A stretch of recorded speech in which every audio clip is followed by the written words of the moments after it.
I'm Volrik. Today we are joined with Volrik the Gray and Rin Swiftbow. I think that's your character name, right? Mm-hmm. They are a Dungeons and Dragons dad jokes channel, and they also stream on Twitch. Yes. Feel free to correct me if I'm wrong. All that's accurate. Those aren't our real names, but everything else is. No, I'm legally Swiftbow, actually. Oh man. No, it's okay. All week my mind going messaging y'all back and forth. I'm like, yes, these are their real names to me. Mm-hmm. You know what this man did? So we talked to Zen Edits, and he was talking to you and Zen, and he would tell me that she loved his singing, and he would not tell me who it was, whether it was Zen's daughter or if it was you. So I was greatly confused. I ended up calling him. I was like, "Who are you talking about?" He goes, "Her," and I'm like, "That's not helpful." Who is her? Yeah, and then we are officially we're Eric and Erica Wahlberg. Mm-hmm. Okay. Our real names were. Yeah, we work together, so I always say like I'm Erica, he's Eric, just add an A, easy to remember. Okay. And because Erica also has a mildly public persona with her art career, we don't have to be like super secret. Oh yeah.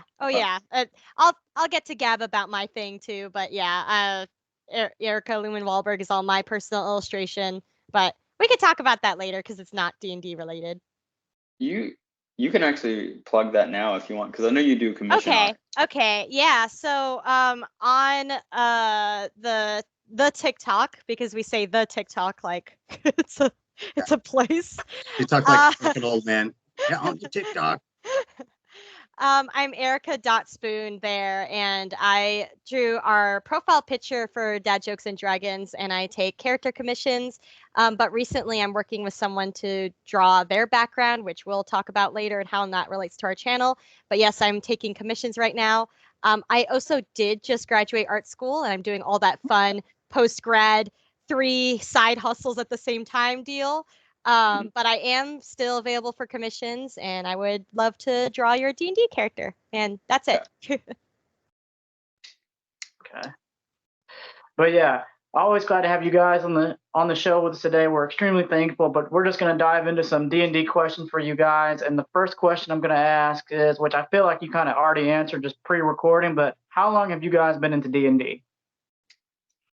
I'll let the dad answer. Oh.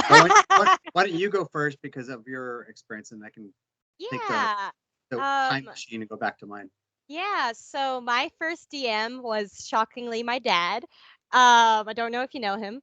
And I must have been like, was I 13 or 12, or was he even younger? You were 13. Yeah, I was 13. I remember our first game is that I think you laid an iPad to be our flat surface. We were just kind of talking like role playing, like just like no books. This was like just establishing my character's backstory. Like he laid an iPad flat on like the couch, and I think he had a figure, and it was that is as advanced as it was, and had my whole character backstory of my original first character named Haru, who was also a ranger. Was this first edition? Yes, it was. And it was first edition. Advanced Dungeons and Dragons 1.0. Yeah. Yeah, and just of course, like many Dungeons and Dragons backstories, just horrible. Like my family horribly killed, and just how my character reacts to that stuff. But yeah, that's like one of my core memories. Is playing on that iPad with that little figurine, and have been playing on and off ever since. And of course, still to this day, but now I'm playing more with my peers. Have always been the youngest little sister of every team, because I'm playing with my dad and his friends who have become my friends. Yeah. If it helps, I'm normally the dad group of the campaign, even though I don't intend to. I'm like, oh, I'm gonna go this way with the character. No, I went that way again. Every time. Yeah, I'll talk more about it later, but it's like every time I'm like, okay, I'm gonna play this kind of character. My dad always says this to me. I'm very like lawful good in real life. So I like every character, like no matter what I like originally set out to do, I'm like, yeah, it's just me with like a different hat. Just everyone's lawful good or neutral good, no matter what I do. Yeah, her characters tend to be a lot like her, which I think probably makes it easier for her and fun, because then Erica's got a wonderful personality, so people like her characters because of that. Yeah. And Okay. there's Go ahead. I was gonna say that Erica kind of brought up something that is one of the coolest aspects of D&D, and there's a lot of them, is that you remember your first time. If you end up liking the game, you remember intimately, moment by moment, the first, like the fact that, you know, this was 10 years ago, and she remembers the iPad and the figures and the couch and me murdering her parents. And which is kind of funny because I'm her parent, so I don't know how. I know. It's sad. But, My sad Memorable backstory. experience. I killed myself. And because, you know, I don't know if you guys know this, but there's chemicals in the brain that when something really wonderful or something really terrible happens, it tends to kind of imprint itself in your memories. That's why we remember specific things, whether it be great or terrible. And D&D has such a power that it can actually create those same chemicals in your brain as if they're real things. Luckily, they're, you know, if somebody dies, it's not an actual person dying, but you still remember when your character, like, you know, I remember when my 7th level thief acrobat died trying to finish off Strahd in Ravenloft in like 1982 or something, and the dice rolls that were required and stuff. And so that's what's really cool. And to make my background quicker, I started in 1977 with a friend of mine, super nerdy guy, who said, "Hey, why don't you play this game?" And he had a couple figures, put them on the carpet, had me roll some dice. I knocked over an orc, and I was like, "Oh my god, this is so cool!" Just the concept alone like turned me on, and so I've been playing on and off ever since. I did play some other RPGs, something called Champions, for about a decade, but D&D is definitely my love, and I'm fully invested in it nowadays with as a dungeon master with a gaming train. If you guys have heard of Dwarven Forge, I have a bunch of that stuff.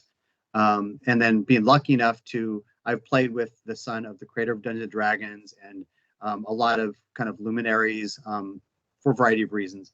And so I'm fully invested, but it goes all the way back to just playing as a 10-year-old on my friend's carpet, rolling, you know, some 20-sided dice for the first time. Okay. Okay, let me ask you this. What is dad jokes in dungeon? So And Dungeons and Dragons. Yeah. So the concept came from I have kind of two careers. I have, as you guys know, I have a kickboxing fitness studio where Erica actually also teaches, and also I'm a game designer of video games.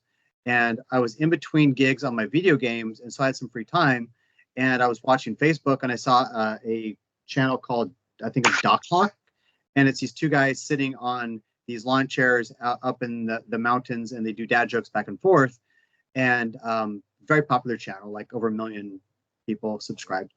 And my coworkers love that. They're Okay. a lot of older people, so they'll be like, they'll it's their type of humor. So they'll be like, I saw this one, and they'll like get their phone out and like scroll till they find one, and I'm like,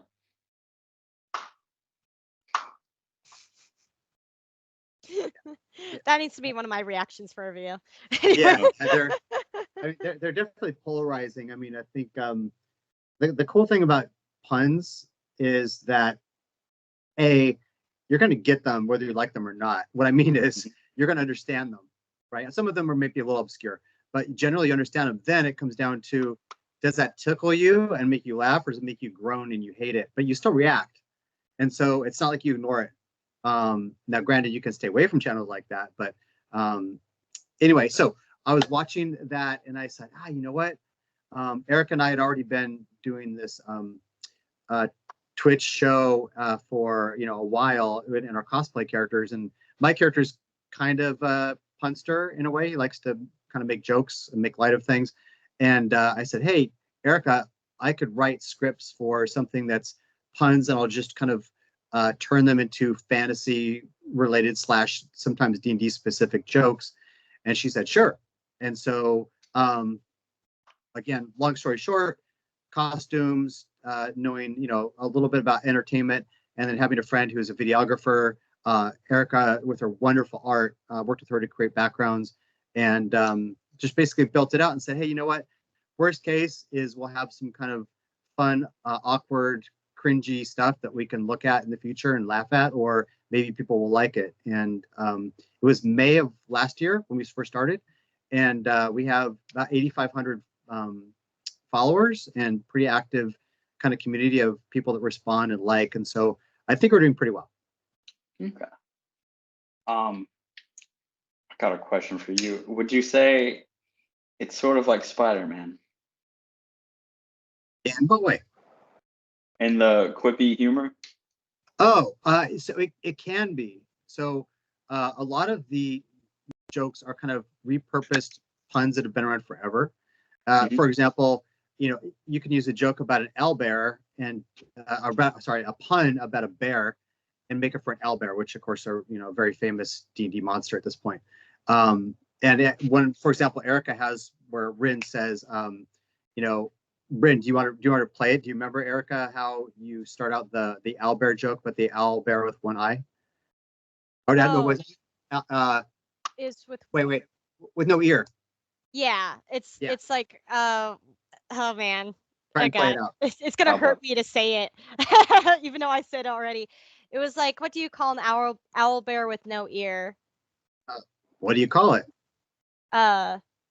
Elber or something like that. No, well, Alba, because there's no ear. Yeah. Right, But bear, B-E-A-R. So it helps. Okay, so here's another thing: is I saw TikTok as an opportunity because people want something that gets their attention instantly, and so with the backgrounds and the characters and the very quick jokes, it all kind of works. And then, very importantly, having captions because they're puns. And so when someone says, owlbear without an ear, and you see the letters E-A-R, and then Erica's character Rin says an Alba, you'll see an L and a B, you instantly get it because you're reading it. Us talking now, if you notice, I think Kyle maybe for a second didn't quite get it. And so it helps when you have something to really place it in front of their eyes. And so I think it would have been harder to do if it was just audio. Yep. I know that when I watched a good bit, because Devin, I think, already follows you. And so he sent me it, and I was watching a good bit. And I would be scrolling through, and all of a sudden, my girlfriend would just hear, just in the background. She goes, "Are you enjoying yourself?" And I was like, "Yeah." And then I'd show her, and then she would laugh too. Great. Well, yeah. Something I love Erica to talk about, because I like to evolve stuff naturally and see what works. And for our second or third batch of stuff, I said, "Hey, why don't you give me some reactions as part of the script to the jokes," and people love them. But and so Erica, why don't you speak to kind of your inspirations and some of the stuff that you've done, because they're really great ways to cap off our jokes when you have your reactions. Yeah. So I'm gonna give a bit of a peek behind the curtain and how we do that. Is that all right? Or do you want to save it? No, for sure. Okay. So it's one camera.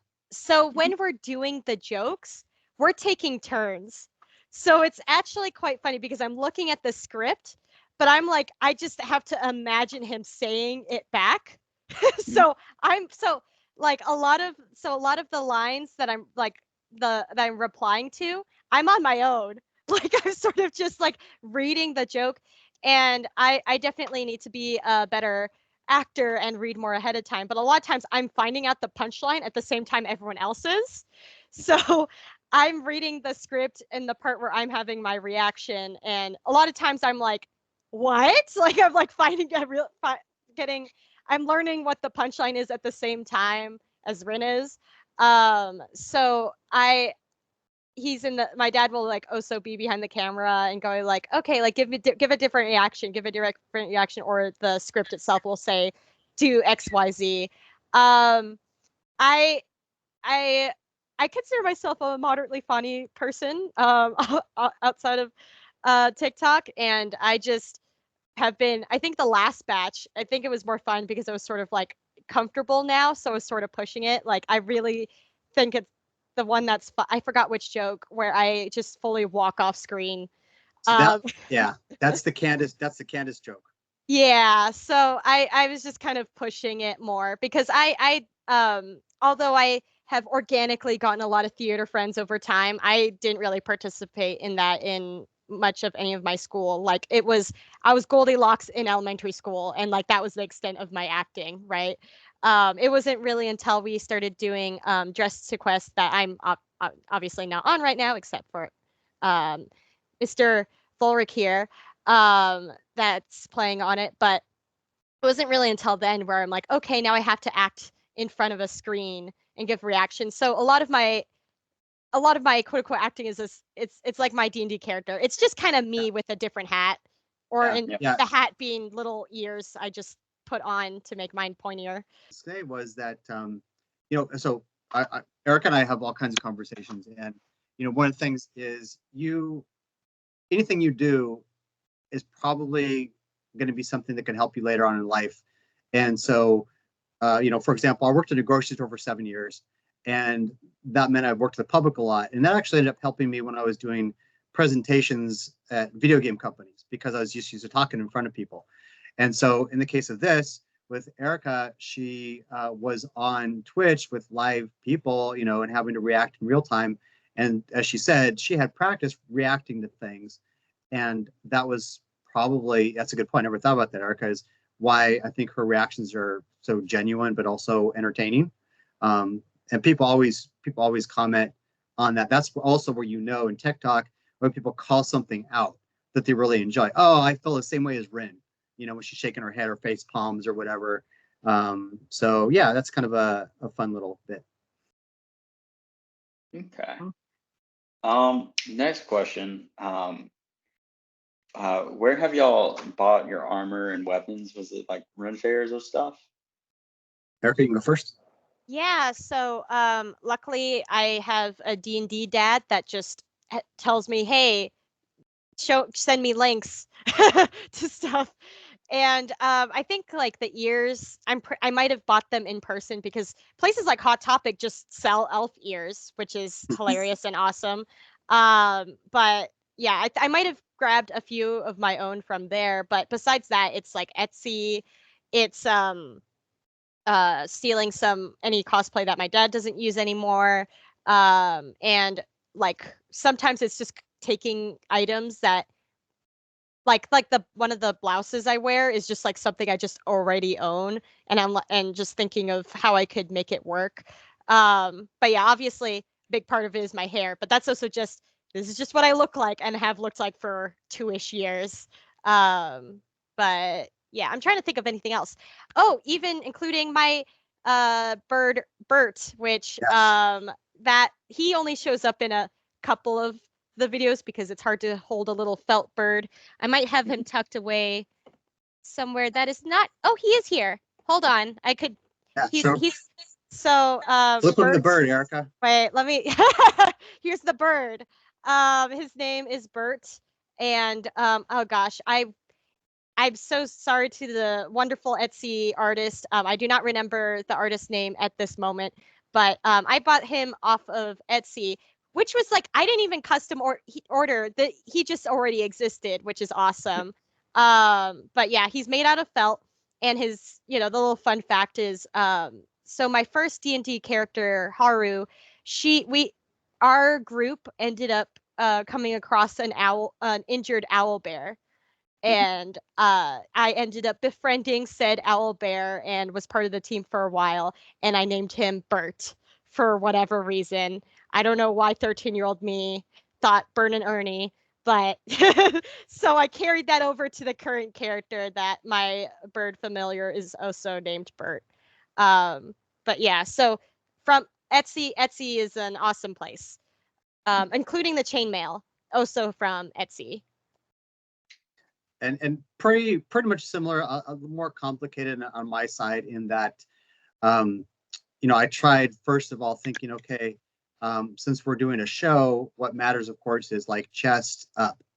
And so you want to have all the flair and all the interesting bits in that within that kind of window. And then you think, okay, what things work together well, and what's going to really sell the kind of the persona of your character. And so, my character is like this kind of a pseudo Nordic character, but really just more of also like a grizzled fighter, character who's been in a lot of, adventures. And so I said, okay, I need a scar. And so I found a scar on Etsy. And then I looked for armor, and I wanted to have something that would be really flashy and stand out. And so I got actual metal armor. And then I had a friend of mine, Project H2 is the name of this company, and he makes customized weapons and other stuff, but mostly weapons that he does laser cutting for wood. And so he created my really cool sword that you guys see in every video. And I, kind of helped design that with him. And then I would add bits. Okay, well, what do I need? I said, okay, well, this metal armor, I think I need something around the neck because I think it looks kind of uninteresting in this area. So I got the cowl, which is pretty common. You might see in a lot of D&D type characters. But then the evolution of this is interesting. So when I got the armor, I said, yeah, this looks kind of like, a Nordic fighter, but also someone who's maybe graduated onto buying real heavy armor as opposed to like a leather armor of like a Viking. And it was heavy as hell, uncomfortable, pinched my skin, and I didn't like it. And the shows were 3 hours long. And so after a few months said, I need something better. And so I hired a nearby costume maker, leather worker. I said, here's my metal armor. I want something just like that, but let's talk about modifications. And so all the armor I wear is leather, and it's based on the metal one that I bought with some modifications we made. And that's basically it. And then for other characters, it's a similar kind of story. So currently I just a quest because Volrik's retired at the moment. I have Snark the Goblin here, and he talks now. He kind of talks like Fergus and Butthead, yeah. But yeah. And so that's similar. That when you turn on the show, you see this goblin head. I'm looking around my, big nose and big ears, bigger than my actual nose and ears. And so yeah, so that's basically kind of it. It's a combination of creativity and practicing stuff and utilizing people that are skilled in buying stuff. Mm-hmm. I want to add one more thing before we move on. When we would do the stream, because I would often play in the same, whenever in the same, like I'd be in a room above him and he'd be in a room below, so we don't deal with echo. I would literally have to help him put on his armor like a squire every single time, and it was heavy. So it was like, I understand now why there was a whole job to just do this. Yeah, and to my dad, I don't think I ever mentioned this to you. I once took your chainmail. I'm like, oh, let me see how this feels put on. It felt like the world's heaviest weighted blanket. I felt like, I'm like, God, no wonder all these knights in movies move super slow because I could barely move. So yeah, definitely way to go with lighter alternatives. Oh yeah, this is gonna be off topic. I took a French colonial lit class. We were talking about Yvain and the Lion, and we spent like a whole class talking about how primarily a good bit of fighting was done on horseback because it was so hard and heavy to move around that a lot of people would opt out for leather. It was easier to puncture and stuff, but it was so much easier to move around because you're not being weighed down, and it slows down all your movements and everything. Yeah, I mean, there's definitely a strategic use for everything. I think, because I like to watch a lot of, historical documentaries and, details whenever there's like, cavalry combat or whatever. And, when you're in a pitched battle with like hundreds or thousands of people and there's, spears and axes and, swords everywhere, it's great to be in armor because you're probably going to get hit from all sides and you're basically like a turtle. But like you said, you are slow, you're armor limited. Although I'll say this, if you really look into a lot of the people, TikTok or other places, that will show you, oh, here's doing some swordsmanship in full armor, here's running in full armor. They're pretty, the weight's pretty well distributed. And so it's, you'll just get a little fatigued, but you're not like, immobile. But at the same time, it's not like wearing leather. I mean, certainly is a difference. So yes, you're right. But then context of like kind of why, the whys of why certain things are useful and why to wear them. I think that has to do more with, because you'll be starting at one location, having to walk all that way there to the battle, through the battle, and you got to go all the way back in the armor. I think that's also a big factor too. Yeah, that's just the logistics. Yeah, absolutely. I could imagine being exhausted by the time you get to the battle. You're like, you're useless, right? Yeah, it's like I want to go home now. Like, time out. All right, Devin, you ready for the next question? I am. Take the charge. You're supposed to be asking the question. Oh, well, my fault. It's me. So with your characters in your series, you have Ren, the Swiftbow, and Wooden Elf, Beastmaster, Ranger, Bird Mother, a bird, and then you have Vulcan the Gray. He's a human, a Rule Knight, Collector of Swords. How'd you guys come up with that character? Like, what's the origin behind them? Was it a campaign, or was it like just a character you always thought of? What made you think of those characters for your TikTok? Eric, why don't you go first? Yeah, so I will fully admit, for as long as I've played D&D, I definitely have the privilege of having a D&D dad to help me with all the logistics, because I'm still, in terms of like my base knowledge, I still consider myself like a moderate to very casual player. That being said, my first character was a ranger. I've played a few different over the years, but still, that's still my favorite because I like to be far away from everyone and shoot everyone. And so that was a character that we made for when we were on a stream together, playing as Rin and Volrik.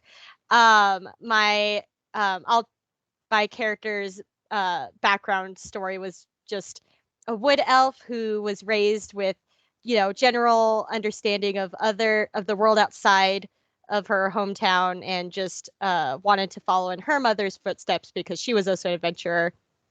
And all the other stuff of be it Beastmaster, Ranger, came from my dad helping me build the character. And just again, sort of echoing back to my first character of like, okay, I want to play a ranger and I want to have some sort of bird familiar as a sort of callback. Also because having a falcon is awesome. We had a game where we took down a basilisk. I could never say it right. Basilisk. It's a basilisk. See, it's not going to happen. The basilisk. I got a basilisk right now. I literally kept sending Bert the Falcon with a little mirror, and that's how we were able to turn it into stone. So very fun to just have a bird to use for that sort of thing. Yeah, that was epic. Go ahead, keep going. Yeah, I think that's everything. Also, my first character was a half human, half elf, so hence why I wanted to be an elf again. I was saying was that that was great with the basilisk because by the way, this shows how Eric is a casual player because it's not her familiar, it's her pet because she's a ranger. See, familiars are much weaker, but how it was a greater basilisk and we were like 3rd level, and I don't like only probably Kyle would know enough depending on how much she played, but that's a super deadly battle for characters at level. And so we did have a mirror, and so we had Bert hold in his little talons and fly up to it, which then creates the fact that it has to make a saving throw. And more details, because a basilisk is a greater basilisk, he gets 2 chances to make a saving throw instead of just 1 like a normal person, but he still failed. And so literally that little bird pet killed this giant basilisk. And there's a statue to this day in the what is the Isle of Dread is where it is. So that was cool. I did help her choose that character initially also because of analysis paralysis. So if you are not a big D&D aficionado, you don't want to play a character with like 12 spells because your turn comes around like, oh, what do I do? So for her, I'm like, find a spot where it's safe and shoot your bow. It's pretty simple. And so that then she has an evolution of some things. For example, how she used Bert. So I kind of helped her choose that. For Volrik, because we're doing cosplay, I said, okay, well, I don't want to be like, oh, hi, I'm an 18-year-old, vagabond, blah, blah, blah. But then you look at me like I'm obviously not 18. So I said, I'll be me, which is like an older character. So Volrik, background of like he's a war veteran and he's, sailed, these long boats and he's been on some adventures. So he's kind of like, old school character. And so I embraced that with the name, right? Volrik the Gray. And then the costume to kind of match lots of silvers and grays with the costume.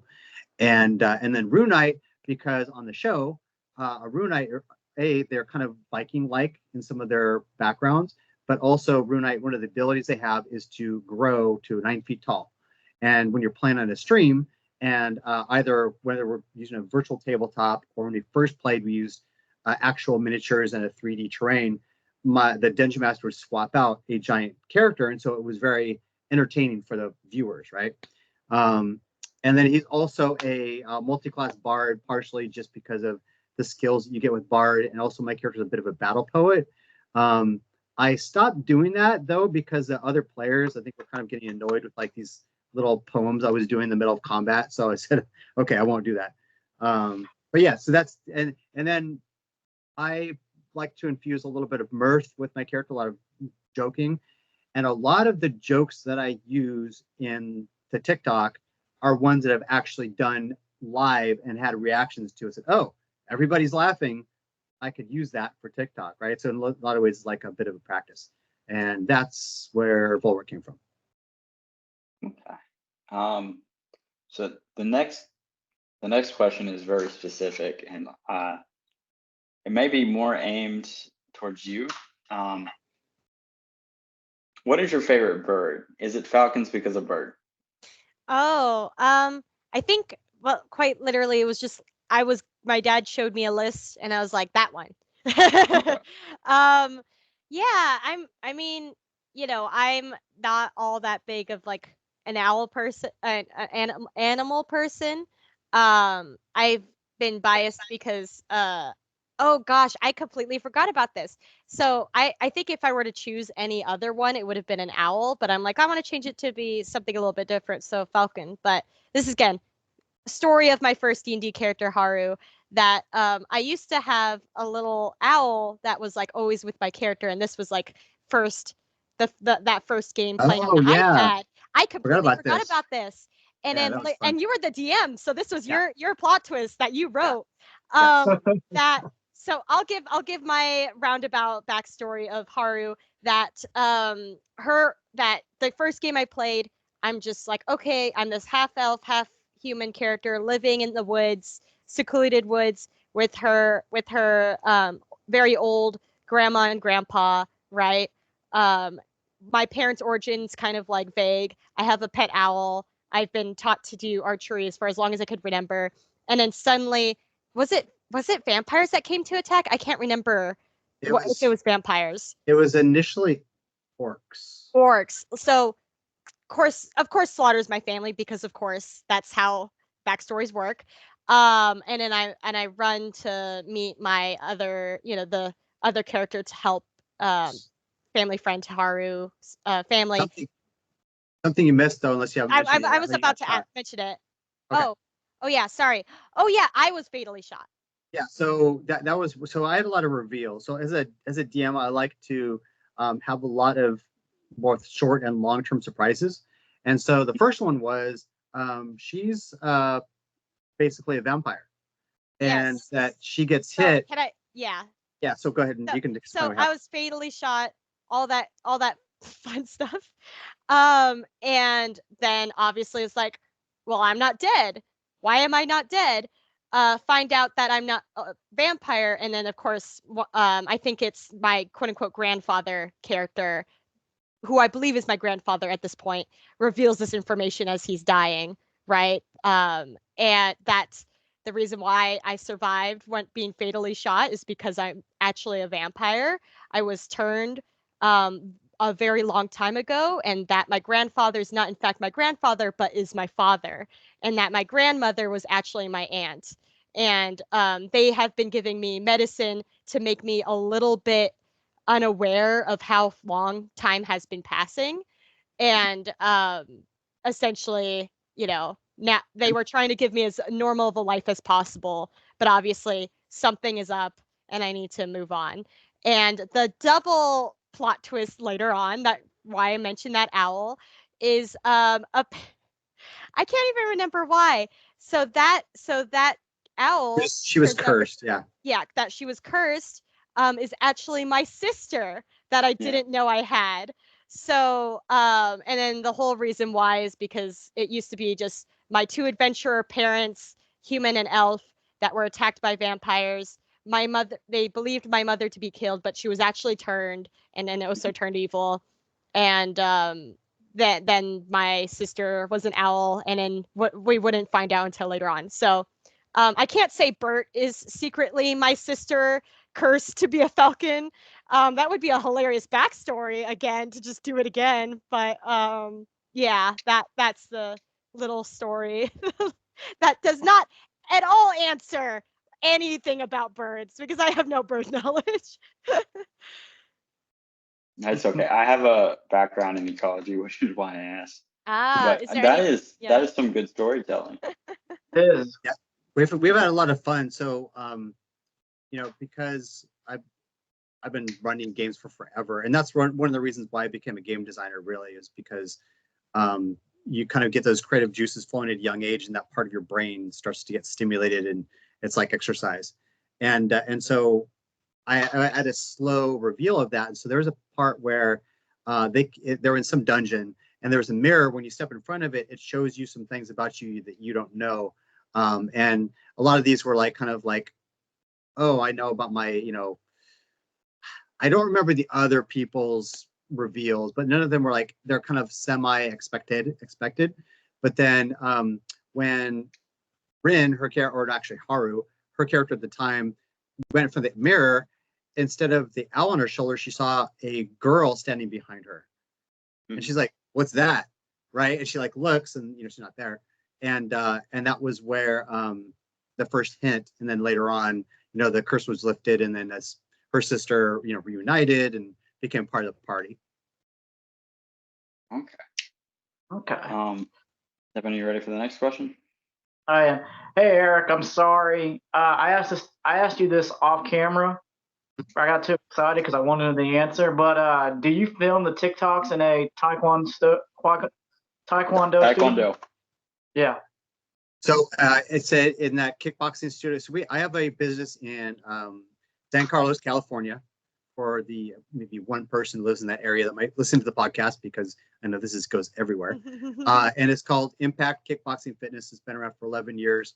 And we have, of course, an area with lots of bags, heavy bags. And then we have an open area.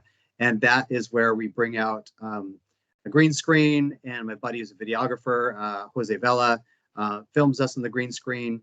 And we film it there. We actually film about 3 to 4 months of content in one weekend. And then because I used to drop stuff every single day, but because of my new work and things, we've slowed down a little bit, and so I dropped them like every 3 or 4 days. But that plus Erica's art, which is probably a good segue if you guys want to talk about that, using the backgrounds is kind of how we do it. But the where of it, to answer your question, is it a kickboxing studio? You mentioned Taekwondo. My background is Tong Sudo, which is very similar.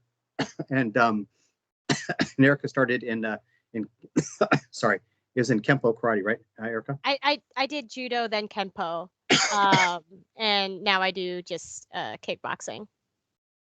Okay. Let me ask you this, which is funny because our next question was about Erica. Erica, is your art style. Do you have a preferred art style you like drawing with? Yeah, so it's really funny because I I mean, it's not quite an alter ego. It's like, it's not that hard to find everything else I do. But the art style I do for Dad Jokes and Dragons is definitely slightly differs from the work I did in college. So I just graduated from art school in illustration. They right towards the end they announced a minor in comics, which I'm like, awesome guys, when I'm on my way out and you announce this really awesome thing. But my background is in illustration. So, and for school, I'm focused on children's media, so picture book stuff. Once I have a book to be published, I'll be happy to plug it someday. We can But get you my, back on and you can plug it. yeah, yeah, but it's very, very cutesy, right? Very light pastels. I always like to say sunshine and rainbows, right? That still trails into my other artwork still, like when I do my character art. You could definitely see like a bit more like a, I'm not sure if I would describe it as this necessarily, but like sort of that animated show, lighthearted children's show style still shows up in my work. Even with my more serious, gruff looking characters, no matter how hard I try. So the short answer is yes. So I naturally lean towards the more cutesy, lighthearted stuff, pastels. The work I do for Dad Jokes and Dragons is the leans towards my as much of as I can of like a more realistic painterly style. I am but I am definitely the kind of person that enjoys, doing very realistic painting studies. I went to school for it. And so I feel like Dad Jokes and Dragons is like a good in between towards my usual style of being very like round, happy characters and more realistic, serious studies of it being sort of in the middle where I try to keep it whimsical and painterly. Part of the reason why it's painterly is also so I can manage to finish it in a more moderate amount of time. Yeah, I am lucky my quote unquote boss on this project is also my dad because he has been so patient as I like kind of go from okay, I'll finish it immediately, and then sometimes I do, and then sometimes that's just I'm not happy with what I'm making, so I keep putting it off. But yeah, obviously I could keep going on forever. So if any more specific questions about art, I'll be happy to answer. Okay. Okay. All right. So our next question is, having a background in martial arts, are you guys actually trained with swords in real life or any, D&D weapons or not at all? So I grew up doing judo. So I know how to use nunchucks, which does not at all relate to Rin. It'd be funny to just like throw a combination out like, yeah, I shoot, but also nunchucks, I guess. And I used to, when I did Kenpo, well, also judo, like worked with eskrima sticks, which I don't know if that information means anything to anyone. It does. Yeah. So again, doesn't at all relate. I think funny enough, it was doing camp at my judo studio that dojo that we messed with archery as a kid, and I I'm hand-eye coordination. Martial arts and any fighting stuff, I'm good. Anything that involves getting an object from one location to another, I struggle a lot with. So I still have that scar from that arrow in my ass. yeah, there's the apple on above his head. Yeah. So as yeah, I'm more of a punching and kicking kind of gal. So to give you a quick answer on my side, I messed with nunchucks when I was young, but not really trained in it. So I mean that doesn't matter. And all my background is really much more hand to hand, even more so than Erica in that like occasionally she would have things like a staff or a sword, briefly in one of her demos or something. But mine is like, kicking, punching, jujitsu on the ground, that kind of MMA kind of stuff was my background. So, but I will say that it's easier to learn something like swordsmanship because of, stance, balance. A weapon is an extension of the arm. So there are, but I don't have any training. I'd probably be better off throwing the sword at the person trying to take them down than actually using the sword. But what was it? Say a story about that with Erica's stuff. Oh, so for years, Erica would have pictures taken of her, for like posterity's sake for her dojo, and so we have her all the way back to like 4 years old, or maybe I think it's 4.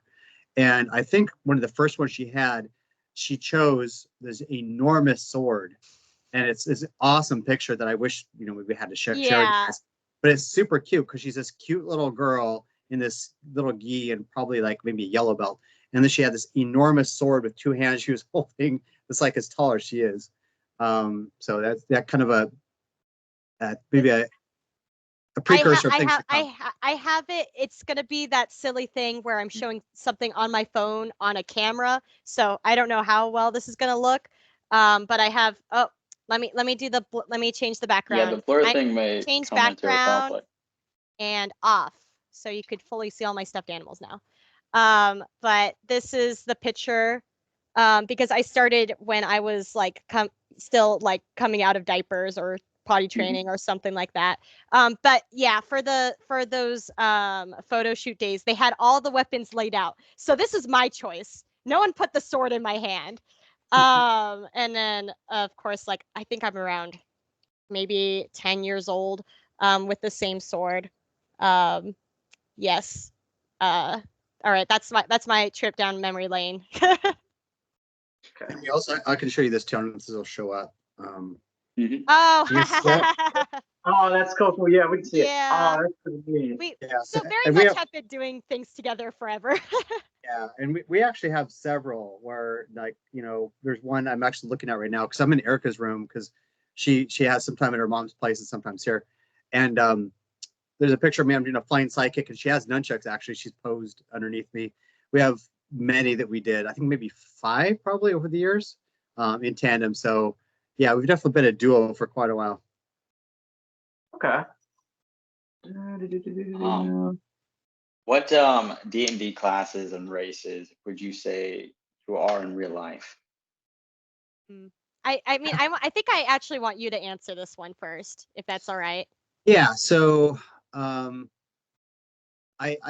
tend to play, in the terminology for people play D&D, as a martial character, which are characters that are mostly use melee weapons or physical range weapons like bows, because I like that kind of melee hand-to-hand combat. It's exciting.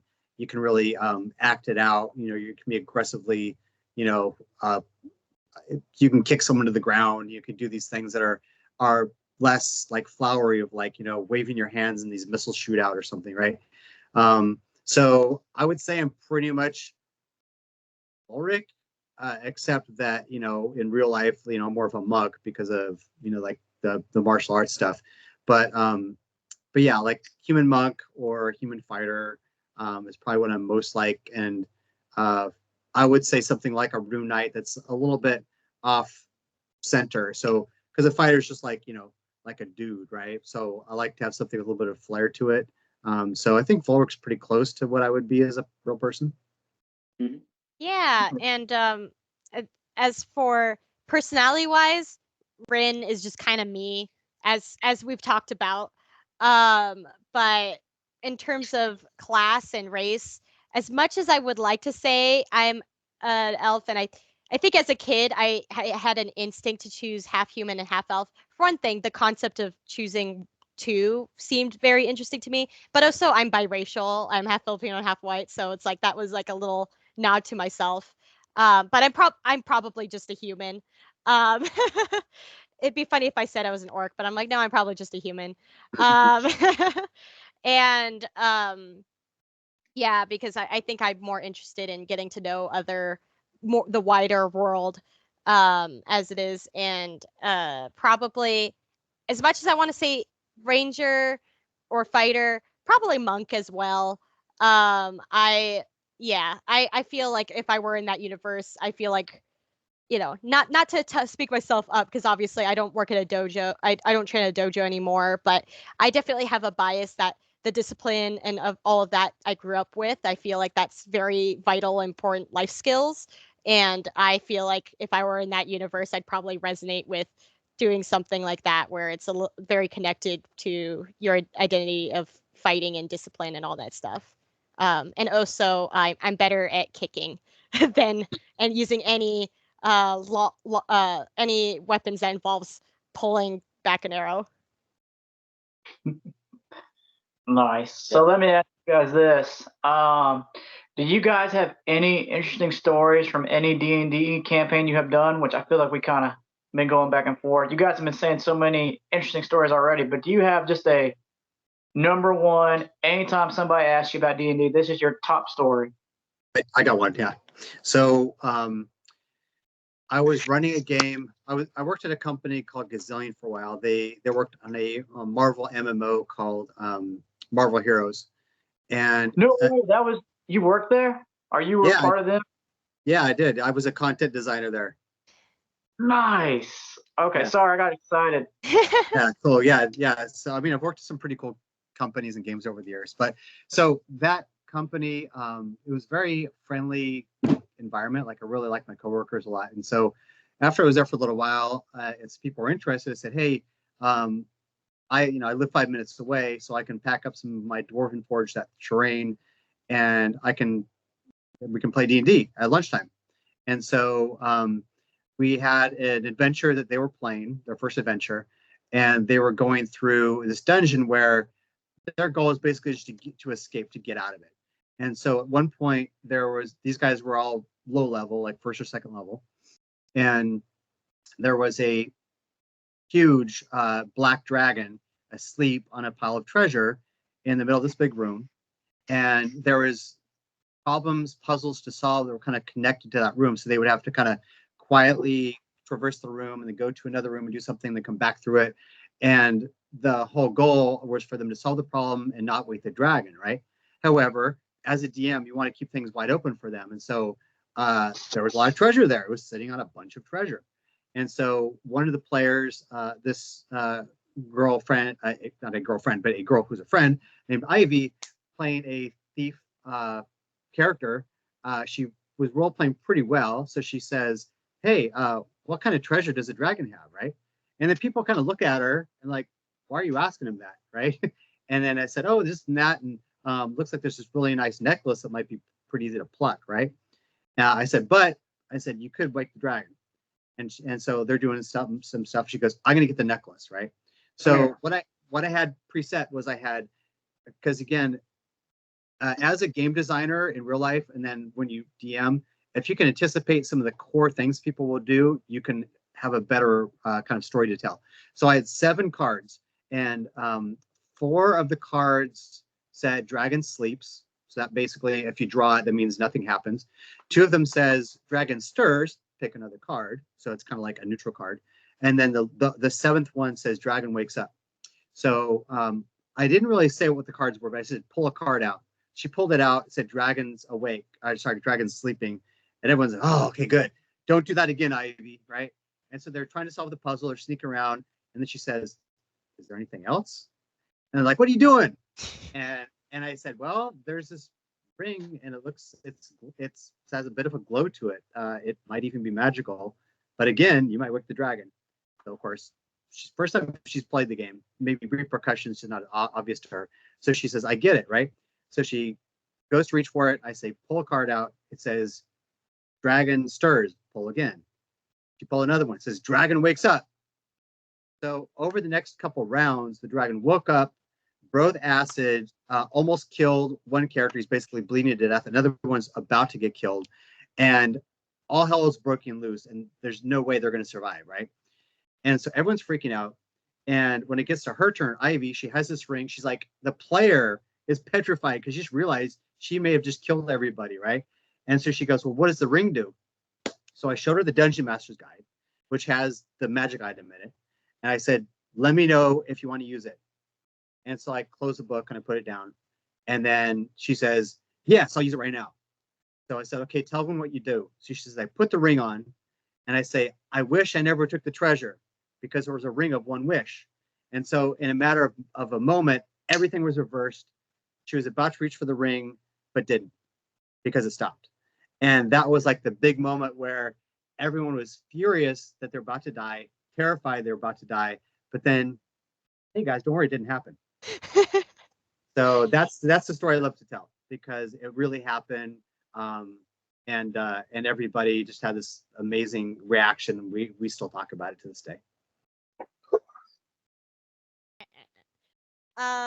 So my story, I'll definitely like I feel like I already talked about it because, you know, the story with Bert, I think is just really funny because we always, it's like no matter what situation we got into, like somehow Bert would be the final shot to kill. Like it would be like we'd be like barely fighting, like staying alive, fighting this thing, and then Bert, like I would just use my bonus action to have Bert claw them up, and then it finishes them off. Like every time, like he would steal so many kills, right? And our DM very much hated that. Well, he didn't hate it, but very much was trying to kill Bert after he did that one too many times. But anyways, I feel like it's actually a recent game we did with Luke Gygax, which, you know, Dad, you could sort of like give the background story of how that came to be. But I'm so used to being the youngest player in any room because it's, you know, I'm in a game because of my dad, right? But this was like one of the first times that I'm playing with my dad. But I felt like Nick Fury, like, hey, are you free on this time, on this day, being very mysterious to all my D&D friends? And then it's like, yeah, so you might be able to play a game with Luke Gygax as your DM. So was able to get everyone in, all my friends from school or otherwise. And there's a lot of, it was, well, for one thing, very fun adventure. It was my informal birthday gift because it was around my birthday, and a lot of just funny hijinks stuff. I played, oh my God, I don't even remember the class, and it wasn't that long ago. Fighter Thief, I believe I was. Fighter Thief, Fairy. I say fairy like yeah, yay big. And for me it was fun because, for one thing, of course, we got to a part that was just a bunch of traps, and one of my friends succumbed to a gelatinous cube, and we were able to move heaven and earth to get our friend out. And it was funny afterwards because Luke Gygax was like, yeah, I'm used to people just leaving them behind, so that was interesting. Yeah. So it's like power of friendship. It was very much, yeah. But at the end, it was one of pulled out the you know, the game of giving a riddles, and I'm usually pretty bad with riddles, but I'm also very stubborn and like to win. So like I think it was like the first two riddles. I don't even super remember them, but I was able to like instantly get them, and that's how we were able to survive. So it's super vague. I can't remember the details, but like I remember one of them was, okay, now that I'm talking, I'm remembering. The first riddle was like something about what can speak back but cannot listen, or something like that. Like I forgot what the riddle is for echoes, and then my answer was echo. And yeah, like yeah, and then the second one was like what has forests but no trees, has houses but no people, or something like that. And I was like, a map. And that's probably how I said it. I was probably screaming because I get very passionate about the riddles. But yeah, and then the last one I remember, it was something like, oh my gosh, it was something with a lamb or sheep. Like it was like that sort of pun. Gosh. Yeah, it was like I forgot them all. Yeah, I know. I wish I could remember them, but I remember feeling very proud of myself for, it's probably 5th grade level riddles, but I still, you know, I think context, right? So I think I was very helpful in that adventure up until that point. I didn't answer any of those, but we were essentially suspended in this environment where if we didn't answer the riddles, we'd fall into this giant lake of like giant sharks. and so we're all definitely gonna be screwed. And I that wasn't. My Erica wings saved were us forced. because she just had all the answers to all the riddles, and we were just able to just escape, just get out. That was pretty cool. Yeah. Yeah. And do you want to mention how we got to that game? Because it was all you. Yeah. But- So for context, people that might be listening don't know. So Luke Gygax is one of the sons of Gary Gygax, who is the co-creator of Dungeons and Dragons. And Luke has been the basically the family representative. He has a convention in Wisconsin every year called GaryCon that I'm going to my third when Erica's coming with me this year. And he's does adventures now. And one of the things at a Kickstarter, and I had paid for a private game. And so the timing is perfect when he was ready to run the game. I could have grabbed my own friends, but I said, hey, Erica, it was your birthday 2 weeks ago. Grab your friends and we'll play. And so that's basically what we did. Okay. Our next question, I think, may be up your alley. What is your favorite dad joke? Do you want me to answer first? Yeah, you answer first. Okay, just because I made this one recently and made all my classmates groan. So because obviously it was a modern joke that was adapted for D&D that I went back in reverse and adapted it to modern. So I'm still even though I graduated, I'm auditing a class for my college for free. So because of the age difference, I very much have a mom relationship with all my friends because I'm older than all of them, and I felt very much like a mom in that moment by all the reactions they gave me. Where this is the D&D version is definitely on the channel, which you dad could like just go ahead and tell our D&D version. But I was like, hey, so I made a joke over Zoom, but no one laughed. I guess I'm not even remotely funny. And it just immediately everyone just groaned at me. But yeah, what's the D&D version?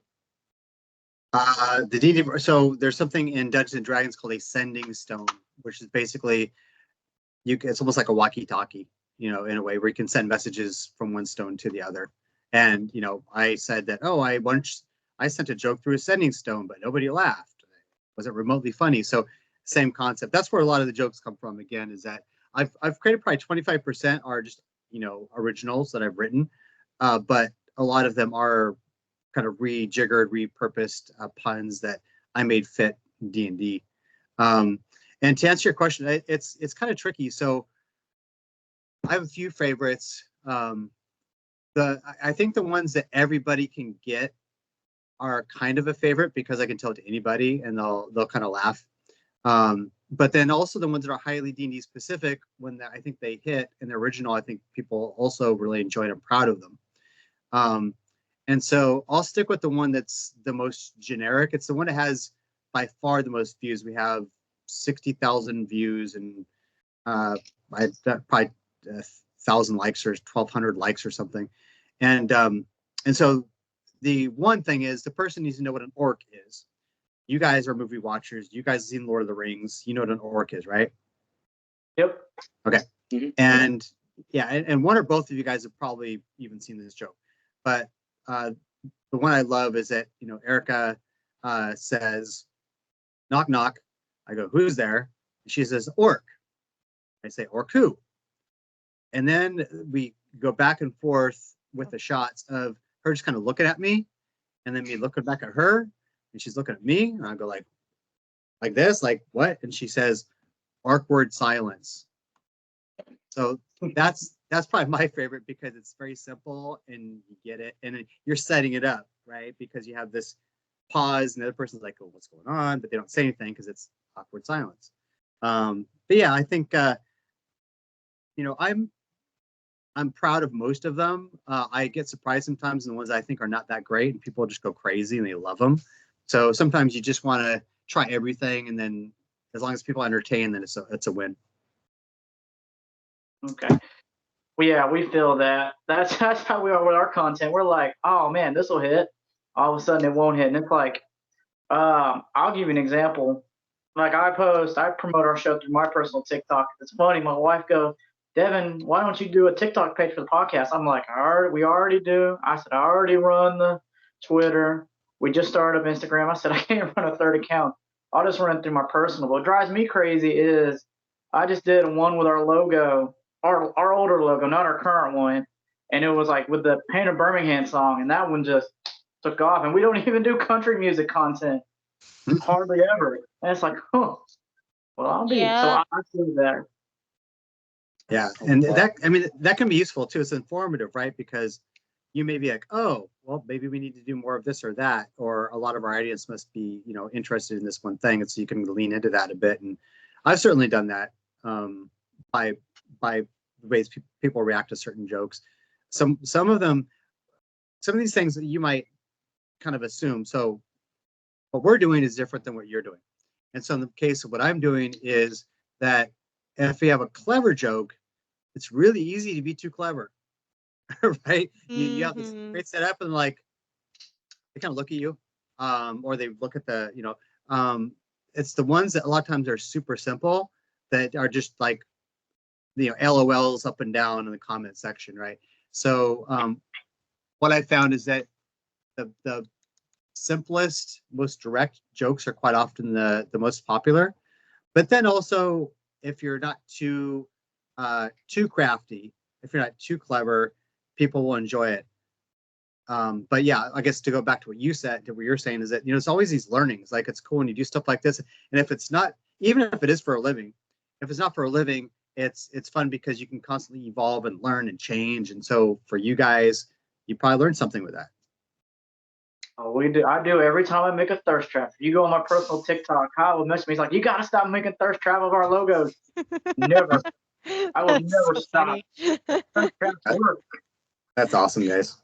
What is your least favorite D&D monster or enemy? Erica, why don't you go first? You have experience with different monsters? Anything, I mean, anything that just fights right up against my favorite thing to do, which is be far away from the enemy and shoot.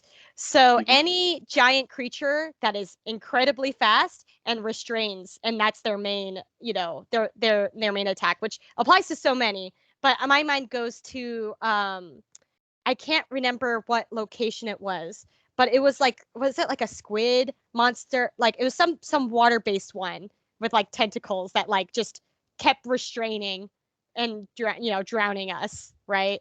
I can't remember what monster it was. Remember, it's the one where I had to where Yes. it was a very Aliens-esque ending, where I got killed basically. I don't remember what monster it was though. It was called an aboleth.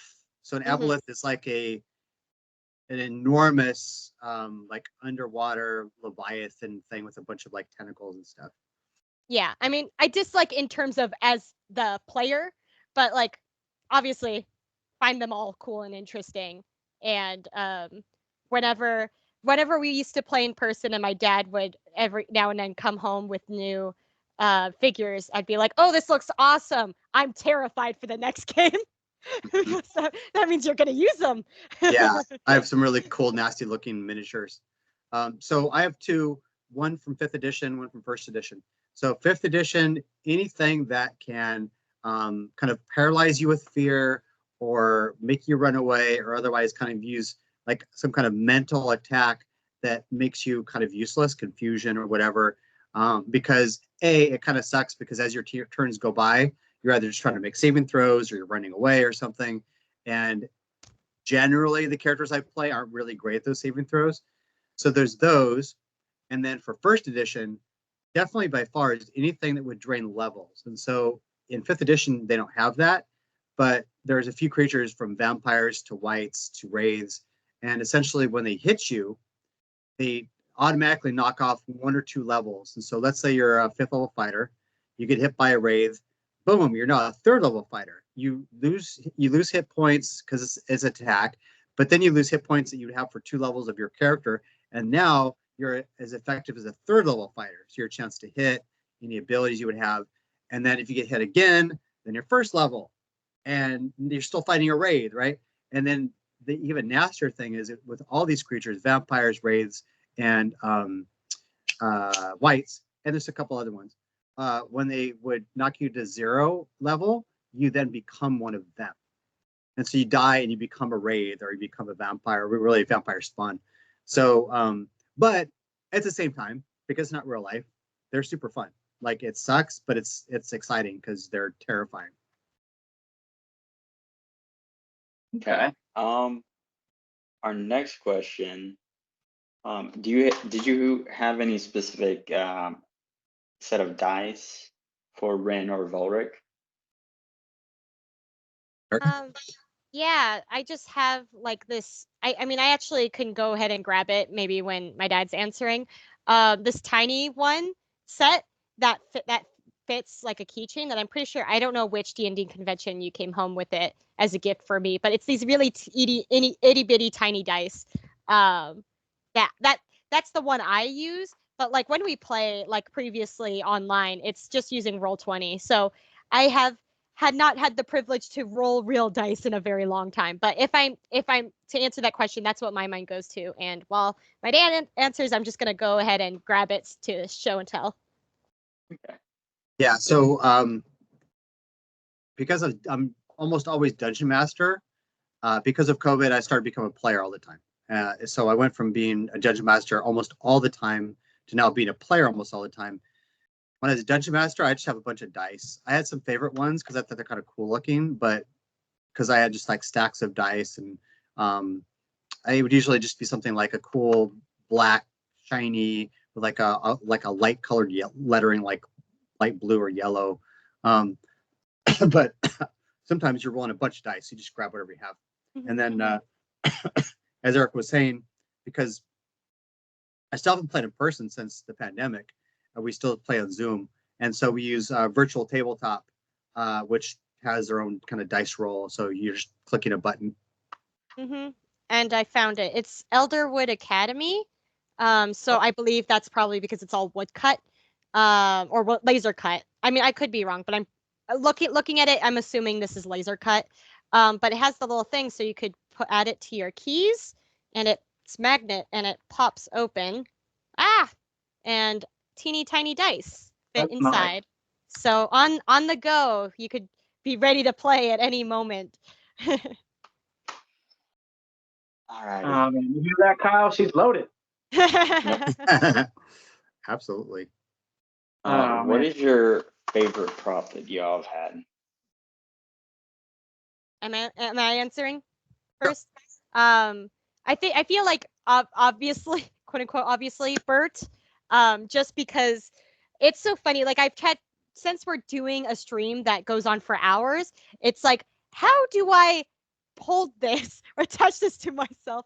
So I used to try to like have him on my shoulder.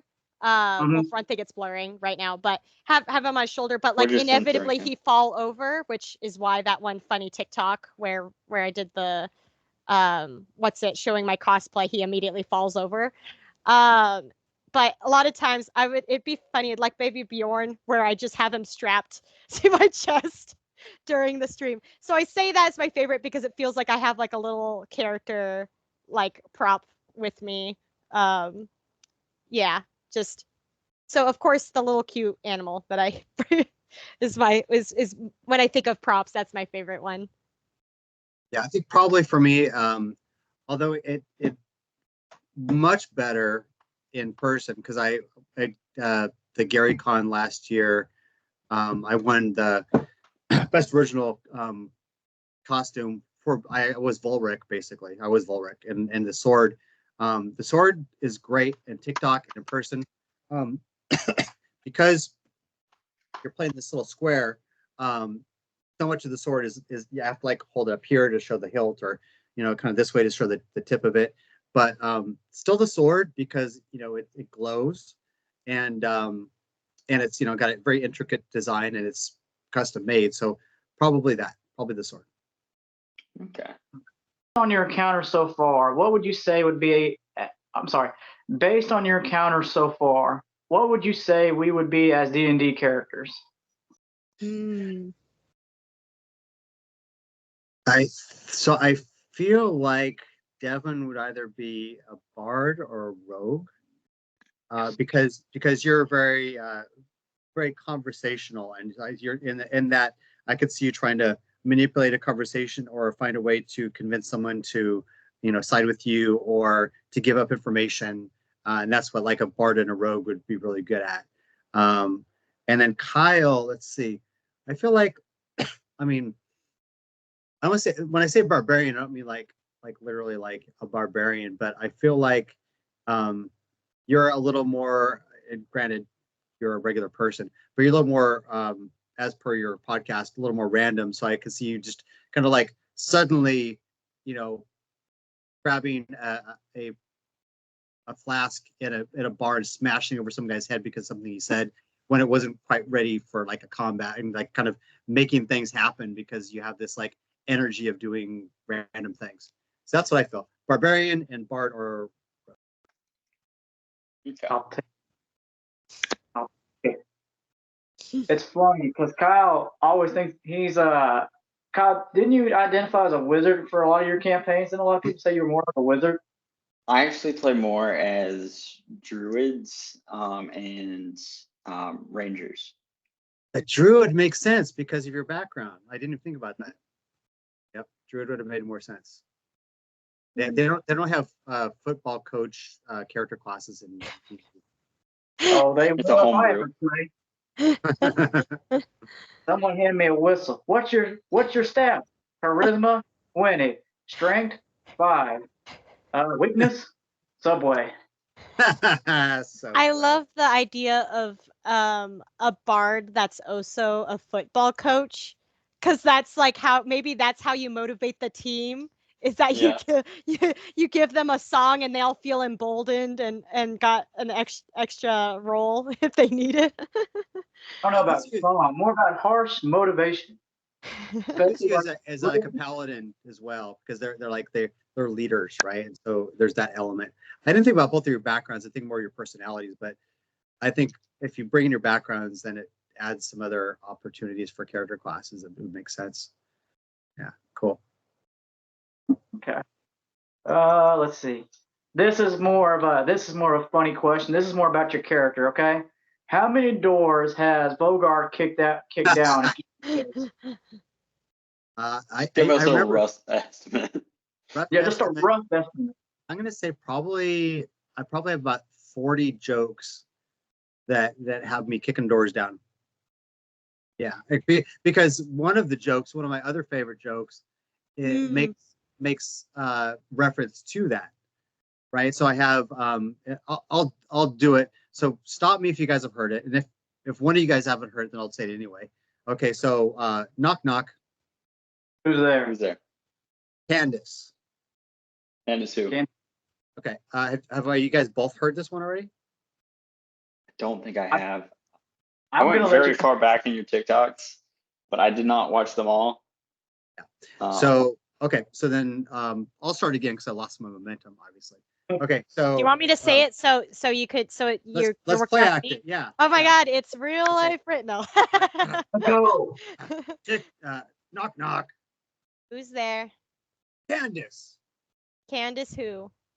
Can this door open or do I have to kick the door down?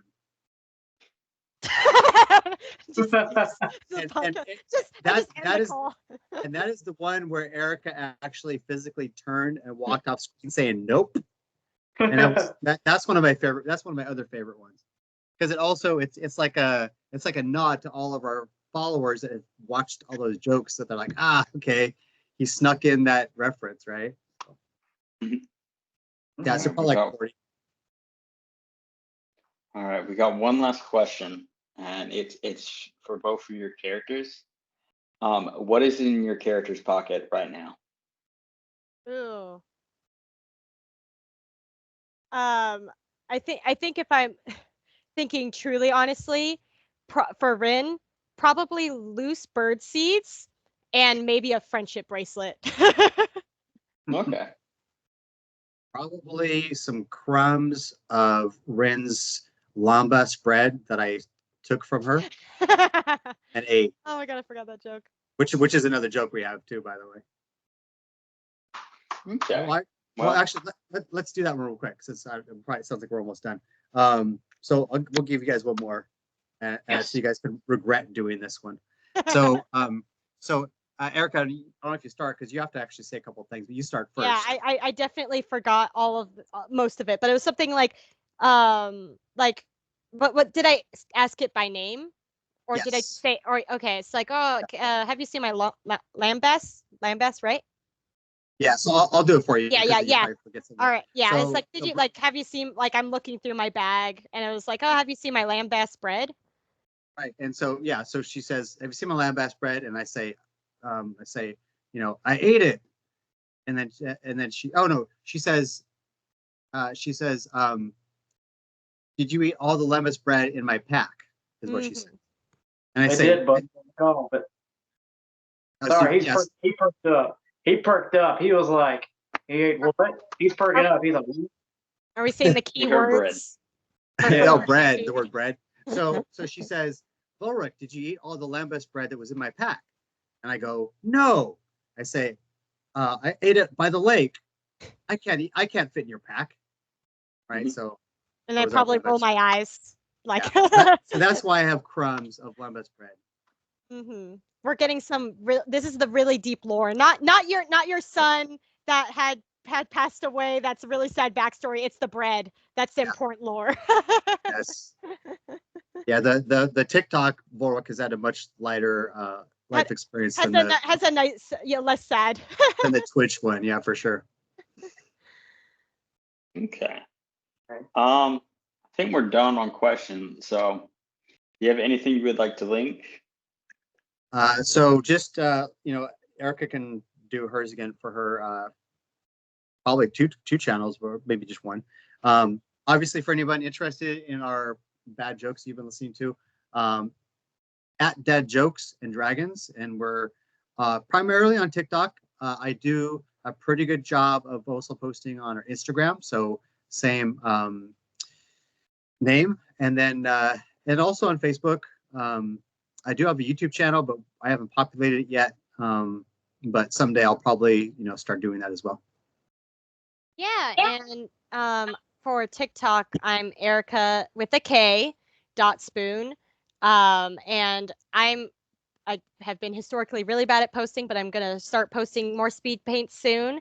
As I've talked about, I draw all the backgrounds digitally, and I also do character commissions. So if you would like your character drawn by me for whatever reason, that's where you could find it. Yeah. And email her for anybody listening. Yes. That's how she will respond. Yeah, because I sorry. Yeah, apologies in advance. I don't open DMs unless I already know you in real life. So the email will be on the pinned post. okay.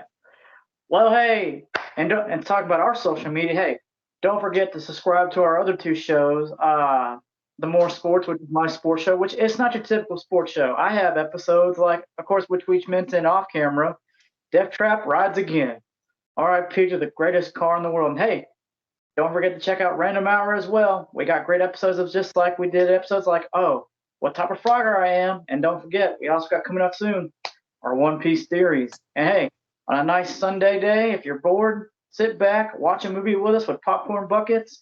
We got all sorts of fun action there. And on our social medias, you can follow us on Instagram as Bucket Boys 2023, on Twitter as Rando Corporate One. And hey, subscribe to us on YouTube at Random Incorporate, where you will have original content, just like this interview here, and your favorite episodes, favorite podcast episodes are on there as well. Erica, would you guys like any last words to say before I close it out? Nope. Thanks a lot, and it's a pleasure to meet you guys. And I hope you guys continue to kick butt, because they got some cool stuff going on. Thank you so much for having us. All right. Until next time, guys.